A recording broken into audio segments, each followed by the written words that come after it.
The Quality of Life Task Force is an initiative set by the City of Miami to combat crime, enforce regulations, and in general improve the city's environment and physical appearance. Spearheaded by Mayor Manny Diaz, City Manager Joe Arriola, and Chairman Angel Gonzalez, and with the support of all the commissioners, the task force will ensure that not just some areas, but all neighborhoods in the city will see a major improvement in their quality of life. Okay, the next operation is going to be at 8th Avenue and Southwest 8th Street. The latest task force objective was to crack down on illegal gambling machines. Elected officials announced the results of the operation during a recent press conference. Nowhere is it more aggressive and more predominant than in the area of these illegal establishments that are havens for drugs, that are havens for prostitution, and as you see behind me, are havens for gambling. This is a concerted effort that is going to last for certainly as long as I'm here, and I'm certainly for as long as the commissioners behind me are here, because we're going to clean up our city. So those of you who continue to run these illegal operations, listen to me. We're not going to stop. We're going to continue.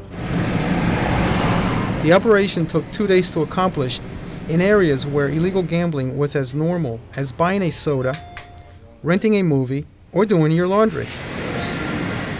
Police officers, city inspectors, members of the Department of Solid Waste, and the neighborhood's enhancement team took part in confiscating the machines. All right.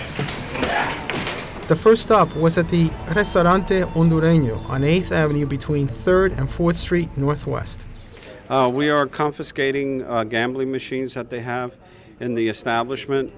You must differentiate between the gambling machines and the machines that are used for entertainment. Pac-Man, for instance, is a game of skill, and they're legal. They're totally legal.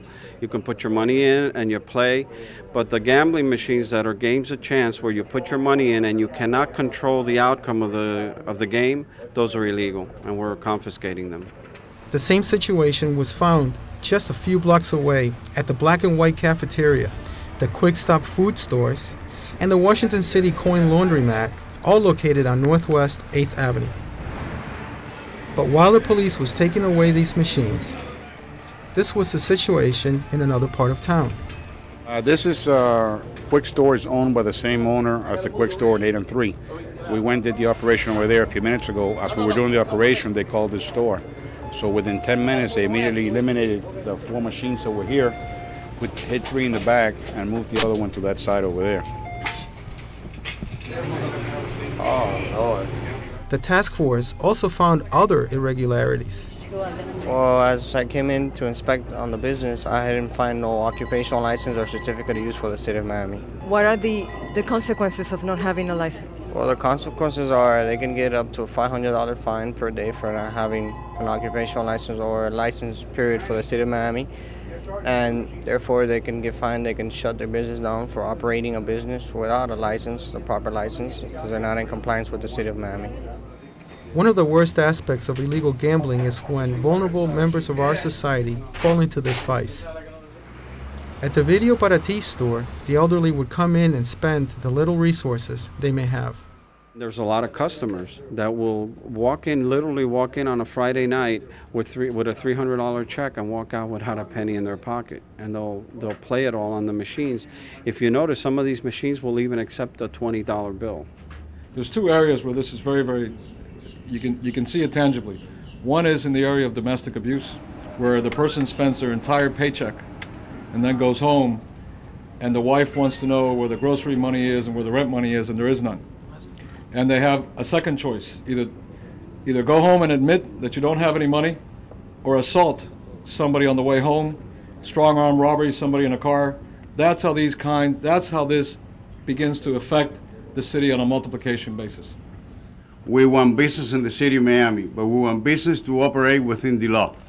And what we have found in these so-called cafeterias that really are operating as bars, it goes from minors, girls, 15 years old girls, cocaine, crack, marijuana, illegal gambling, anything that you can imagine. Those type of operations we are not going to tolerate in the city of Miami. Drinking and drug overuse are just a few of the problems surrounding illegal gambling. That was the case at this liquor store on 8th Street. I've been here before. I've arrested an individual selling marijuana in here. That's when I noticed that the video store, the back room had video machines that were illegal.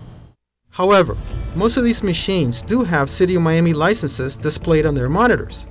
The city issues licenses to skill machines, but the owner of the machines affix those licenses to whatever machines they want. The owners of the machines that leases machines out signed an affidavit saying that they were not going to affix the city stamps to illegal machines, and they're in violation of that. So this stems all the way back to the owners of the machines. Just few hours into the operation, the task force collected a significant number of machines. Currently we have over 80 machines here. We have 3 trucks out there that are being loaded right now, and we expect that by the end of the day we'll have over 200 machines. Basically the machines are identified, they're brought here by trucks, they're inventoried where we count all the money. We have several people that are doing that. We put everything into evidence in our property bureau, and everything is cataloged. What is the city going to do with that money that's being confiscated?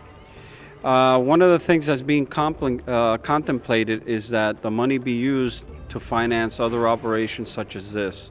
By the end of the operation, the Quality of Life Task Force collected a total of 292 illegal gambling machines, and there were 79 arrest citations.